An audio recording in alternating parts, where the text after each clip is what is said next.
အဲ့တော့အမားတို့ဒီဘောင်းမီရဲ့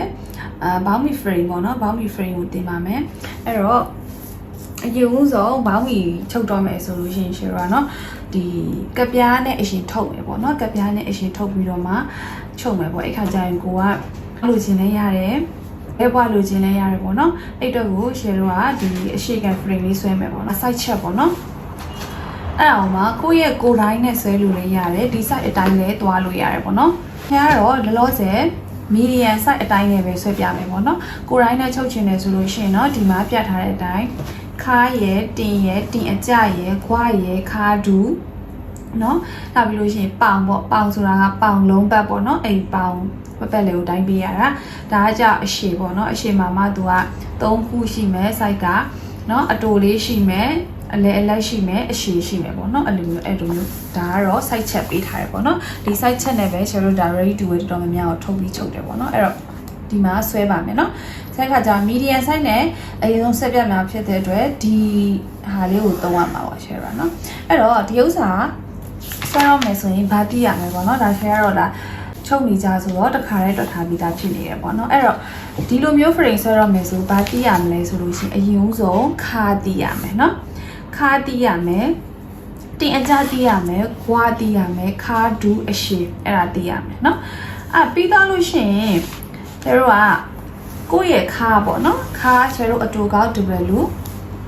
ခါကိုကျတို့ကရှေ့ခါနောက်ခါ2မျိုးရှိမယ်เนาะရှေ့ခါနောက်ခါ2ခုခွဲထားမယ်เนาะအဲ့တော့ရှေ့ခါကိုလိုချင်တယ်ဆိုလို့ရှိရင်ကျတို့ medium size မှာဒီမှာmedium size ကခါရှိမယ်ဘယ်လောက်လဲ68အဲ့ဒီ68ကိုလာအစားထိုးမယ်အစားထိုးပြီးွားလို့ရှိရင်4နဲ့စားမယ်စားပြီးလို့ရှိရင်အပေါင်း2နဲ့ပေါင်းမယ်เนาะအနောက်မှာကျတော့အဲ့လိုပဲခါကို4နဲ့စားမယ်စားပြီးတော့သူကြတော့ဗာလဲအနှုတ်2ပေါ့เนาะအနှုတ်2ဘာလို့အဲ့လိုမျိုးplus 2 plus minus 2လောက်လဲဆိုတော့ရှယ်တို့ကအရှိဘက်မှာဆိုလို့ရှိရင် byte တွေပါရှိတယ်เนาะအဲ့အတွက်ဒီမှာplus 2ပေါင်းတာအနောက်မှာကျတော့ရှယ်တို့ဘာမှရှိစရာမရှိဘူးခါရိုးပဲရှိရဖြစ်တဲ့အတွက် minus 2နှုတ်တယ်ပေါ့เนาะအဲ့တော့တွက်လိုက်လို့ရှိရင်အဖြေကဒီမှာ medium size ကရှေ့ချမ်းကို19ရမယ်အနောက်ချမ်းကို15ရမယ်เนาะဒါကအနောက်ဒါကအရှိเนาะအဲ့လိုလေးရလာမယ်အဲ့လိုတွက်ထားမယ်ပြီးသွားလို့ရှိရင်တင်ပေါ့เนาะတင်ရှိမယ်တင်ကြတော့ဗာလဲဆိုရှယ်တို့တင်ကိုအစား4နဲ့စားမယ်ပြီးသွားလို့ရှိရင်ဗာလဲ plus 1ပေါင်းမယ်ညီမချင်းထို့အဲ့ဒီတိုင်းပဲရှယ်တို့တွက်လိုက်လို့ရှိရင်အဖြေကတင်အဖြေကဘယ်လောက်လဲ24ရမယ်24ဟုတ်ပြီเนาะပြီးသွားလို့ရှိရင်ရှယ်တို့က eggshell เนาะဒီမှာဗာလဲ hip length တင်အကျရှိမယ်တင်အကျတော့ရှယ်ကတော့ဒီမှာ medium size 21ပေါ့နော် medium size ဖြစ်တဲ့အတွက်21နဲ့ပဲယူတွက်ထားတယ်။အဲ့ပြောရှင်ရှေ့ကွာနဲ့နောက်ကွာနှစ်ခုတွက်မယ်နော်။အဲ့တော့ရှေ့ကွာနှစ်ခုနဲ့နောက်ကွာတွက်ပြီဆိုလို့ရှိရင်24ချဲလို့ဒီမှာတင်ကိုရထားတဲ့အဖြေရှိရတွက်ထား။အဲ့ဒီအဖြေကိုလာအစားထိုးပြီးတွက်မယ်။ဟုတ်ပြီနော်။သူ့ရဲ့ original တင်ကိုသွားမယူဘူး။အဲ့တော့သူကတင်အစား4ဟိုမှာဗာလဲ -1.5 လုံးမယ်။အဲ့တော့တွက်လိုက်မယ်။တွက်လိုက်လို့ရှိရင်ဘယ်လောက်လဲ 4.5 ဆိုတဲ့ရှေ့ကွာလေးရလာမယ်။နော်အဲ့တော့နောက်ကွာကိုလည်းအဲ့ဒီတိုင်းပဲဒီပါလဲတင်အစား4 -1 အဲ့ဒါကိုမှဗာလဲရှေ့ကွာလာပေါင်းမယ်အဲ့တော့ကျတို့တွက်လိုက်ပြီးတွက်ပြလို့ရှိရင် plus 4.5 ရှေ့ကွာလာပေါင်းတယ်အဲ့တော့နောက်ကွာကဘယ်လောက်လဲ 9.5 เนาะအဲ့တော့ 4.5 9.5 အဲ့လိုနှစ်ခုရသွားမယ်เนาะရှေ့ကွာနောက်ကွာနောက်ပြီးတော့သူ့ရဲ့အရှည်เนาะ share မှာကြည့် medium size အရှည်ကဘယ်လောက်လဲ95 cm အဲ့တော့ share ဒီမှာ95ဆိုပြီးဆွဲရေးထားလိုက်တယ်ပေါ့နော်အဲ့တော့တို့ဆွဲမယ်ဆိုလို့ရှိရင်ဘာသိရမလဲဆိုခါတင်အကြကွာ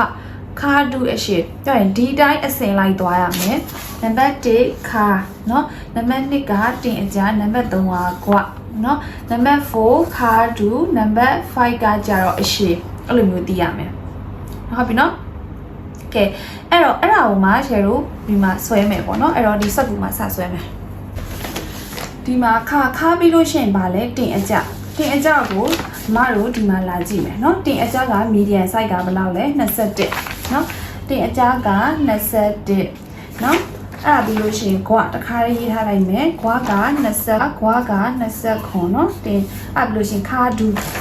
ကကြတော့ဒီမှာဘယ်လောက်လဲဆိုတော့ medium size 56ဟုတ်ပြီเนาะအရှိကကြတော့95เนาะအဲ့လိုမျိုးတခါရေးထားလိုက်မယ်အဲ့တော့ခါပြီးသွားလို့ရှိရင်ဒါမြင်းဆွဲရမလဲတင်ကြမြင်းတင်ကြက21ဖြစ်တဲ့အတွက်21လိုက်နိုင်မယ်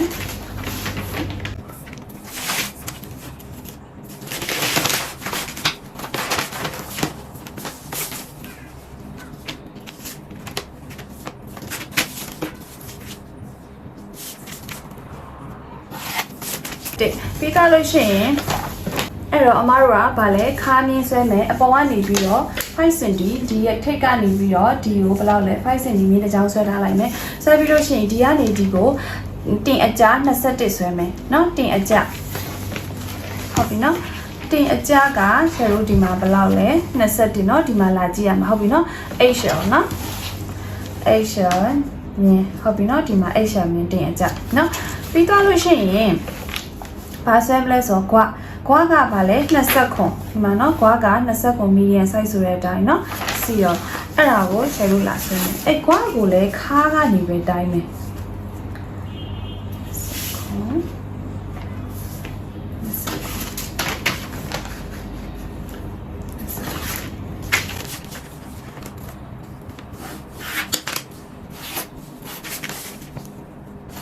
နော်20ခွန်ပြီးတော့လို့ရှိရင်ဒါကဘာလဲစီရ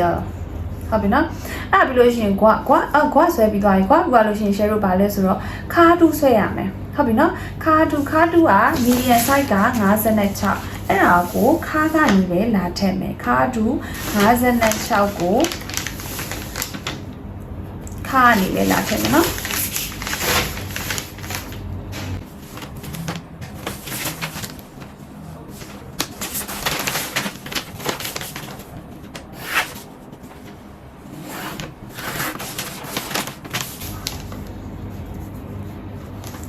အဲ့ပြီးလို့ရှိရင်အရှိ medium size အရှိက65เนาะ65ကိုခါနေပဲအရှိ65လာချက်မယ်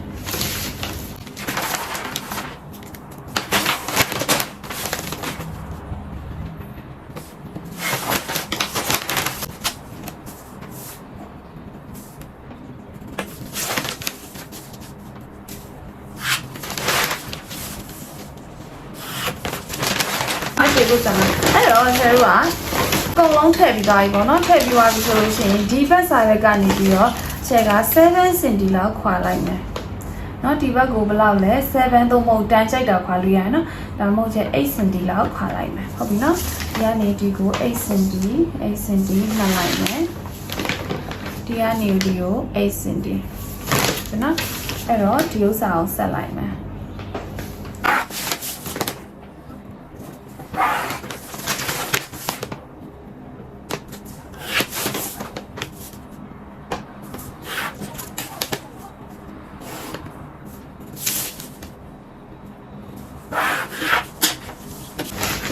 အဲ့ဒါပြီးတော့လို့ရှိရင်ဆယ်တို့ဘာဆွဲမလဲဆိုတော့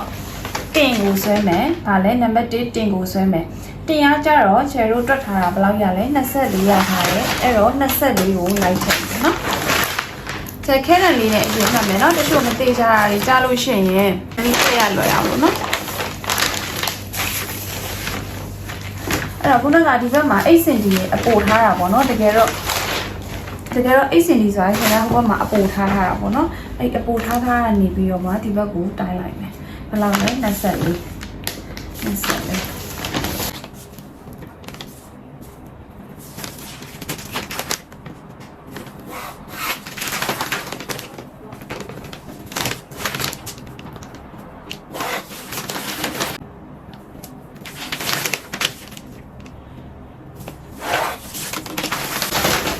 ပဲကွာဆိုရင် share တို့ကွာထည့်မယ်နော်ကွာကရှေ့ချမ်းကွာတက်ထားတာဘယ်လောက်လဲ 4.5 အဲ့တော့ share တို့ဒီမှာကွာမြင်ရနေပြီးတော့ဒီမှာ 4.5 လာထည့်မယ်ဒီမှာနော်ဒီကနေပြီးတော့ဒီကို4.5နော်ဘယ်လောက်လဲ 4.5 လာထည့်ပြီပြီးသားလို့ရှိရင် share တို့ဒီနှစ်ခုကိုလာဆက်မယ်နော်လာဆက်ပြီးသွားလို့ရှိရင်ဒီမှာဒီလိုလေးလာမယ် ဒီကနေပြီးတော့ဒီအပေါ်ကိုတောက်မှန်ကြတဲ့နေရာเนาะဒီမှာလဲဒီမြင်းပေါ်ကိုလည်းတောက်မှန်ကြနေရမယ်ဒီဟာလေးနဲ့လည်းဒီလိုကွက်တီဖြစ်နေရမယ်အဲ့တော့ဒီမှာဆက်လိုက်ပြီဟုတ်ပြီเนาะအဲ့တော့ဆက်လိုက်တဲ့မြင်းကို share တို့ကတိုင်းမယ်ဘယ်လောက်ရှိလဲဆိုတော့ 3.6 ရှိတယ်เนาะအဲ့ 3.6 ကို3ပုံမယ်အစား3နဲ့စားမယ်เนาะ 3.6 အစား3ဆိုတော့ 1.2 ဟုတ်ပြီเนาะ3ပုံမယ်ဒါလေး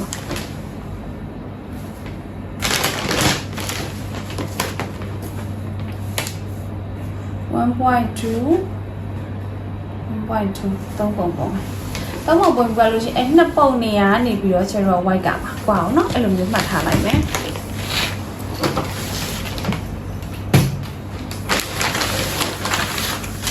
ဒီကားလို့ရှိရင်ဒီ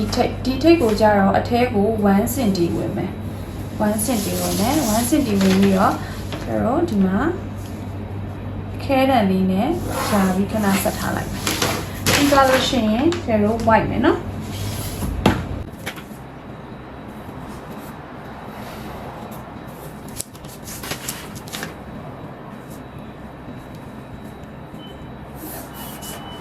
ဒီလိုလေးဝိုင်းမယ်ကဲအဲ့တော့ပြီးသားပြီဆိုလို့ရှိရင်ပြီးလို့ရှိရင်အလယ်မတ်ရှာမယ်ပေါ့နော်လယ်မတ်ကတို့ဒီမှာခွားထည့်ထားတဲ့နေရာနဲ့ဒီမှာတင်24တိုင်းထားတဲ့ဟာရှိတယ်အဲ့ဒါကိုတိုင်းလိုက်မယ်တိုင်းလိုက်တော့ဘယ်လောက်ရလဲဆိုတော့28.8ပေါ့နော်28.8ရတယ်အဲ့ဒါကိုတဝက်ဝက်တော့14.4ပေါ့နော်14.4ရ14.4နေရာမှာဒီလိုအမှတ်လေးမှတ်လိုက်မယ်ဟုတ်ပြီနော်14.4နဲ့မှာအမှတ်လေးမှတ်လိုက်မယ်အဲ့ဒါကအလယ်မှတ်ဖြစ်သွားပြီအဲ့အလယ်မှတ်ကိုဆရာတို့ဒီဘက်ကနေပဲလာတိုင်းမယ်ဘယ်လောက်လဲဆိုတော့14.2နော်14.2အဲ့တော့ဒီအပေါ်တွေအကုန်လုံးကိုလည်း14.2နော်အလယ်မှတ်ရှာမယ်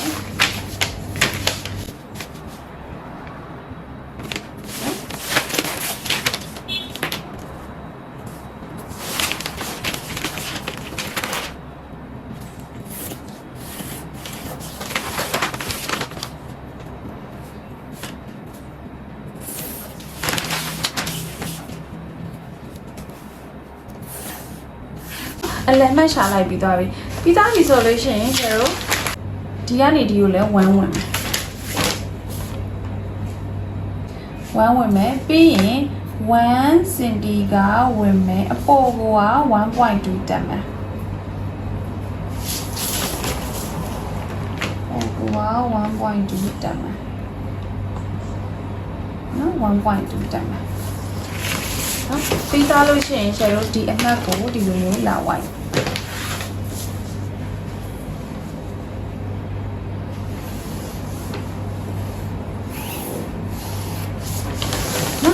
ဒါဝပြီးရင်ဒီမှာ share ဝိုင်းချလိုက်တော့က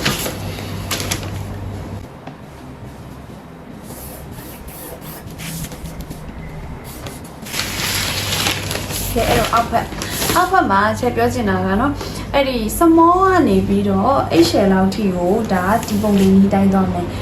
ဒူးပေါ့နော်ဒူးနေရာမှာဆိုလို့ရှိရင်ဒီမှာ12ဒီမှာ12အောက်ဖက်ကို17ဟုတ်ပြီနော်အဲ့တော့ကိုတိုင်းတိုင်းထားတဲ့လူတွေဆိုလို့ရှိရင်တော့ဒူးဆိုရင်ဒူးကိုပေကျိုးနဲ့ပတ်လဲတိုင်းမယ်ကိုလိုချင်တဲ့အပွားပေါ့နော်အောက်ကိုလည်းအောက်ရှိအပွား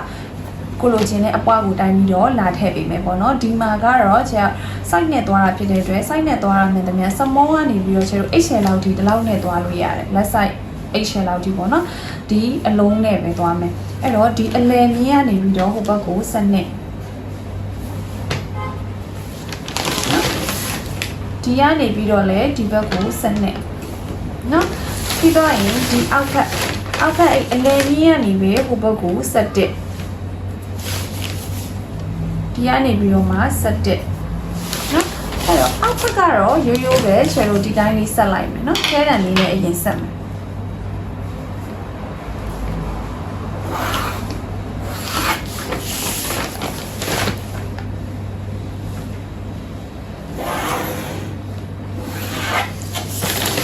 ခဲတံလေးနဲ့အရင်ဆက်မယ်ပြီးတော့လို့ရှိရင်ဒီအနောက်ဘက်ကိုလည်းဒီလိုလေးလာဆက်မယ်နော် ဒါဆက်မယ်အဲ့ခါကျရင် तू ကဒီကနေပြီးတော့ဒီလိုတိုင်းမယ်ဘယ်လောက်ရှိလဲဆိုတော့29.2ရှိရပေါ့နော်29.2ကို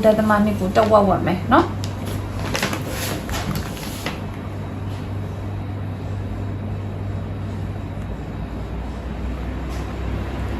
14.6ဒီမှာအလယ်မှတ်အဲ့အလယ်မှတ်ကနေပြီးတော့အထဲကို 0.5 ဝင်မယ်နော်ဘယ်လောက်လဲ 0.5 ဝင်မယ်ပြီးတော့မှကန်နဲ့ပြန်ဝိုင်းမယ်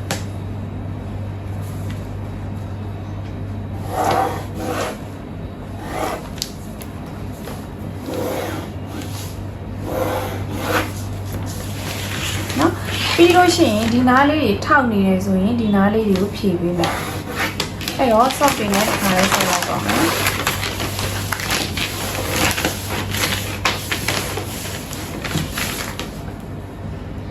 အနောက်ဘက်ကအရှိဒီမှာအောက်ဘက်ကတော့ဒီတိုင်းနဲ့အဲ့ဒါကိုမှဒီတိုင်းဝိုက်ဝိုက်ကလေးသွားမယ်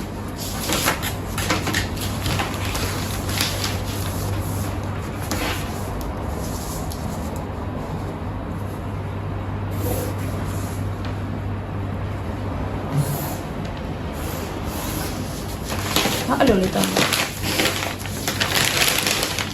ပြီးတော့ရင်ဒီအရှိဘက်ကကြတော့ဒီလိုလေးလာဝိုက်မယ်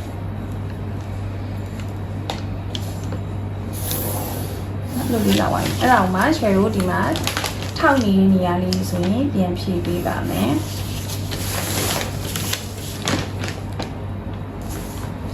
အောက်ကတော့ဒီတိုင်းပဲ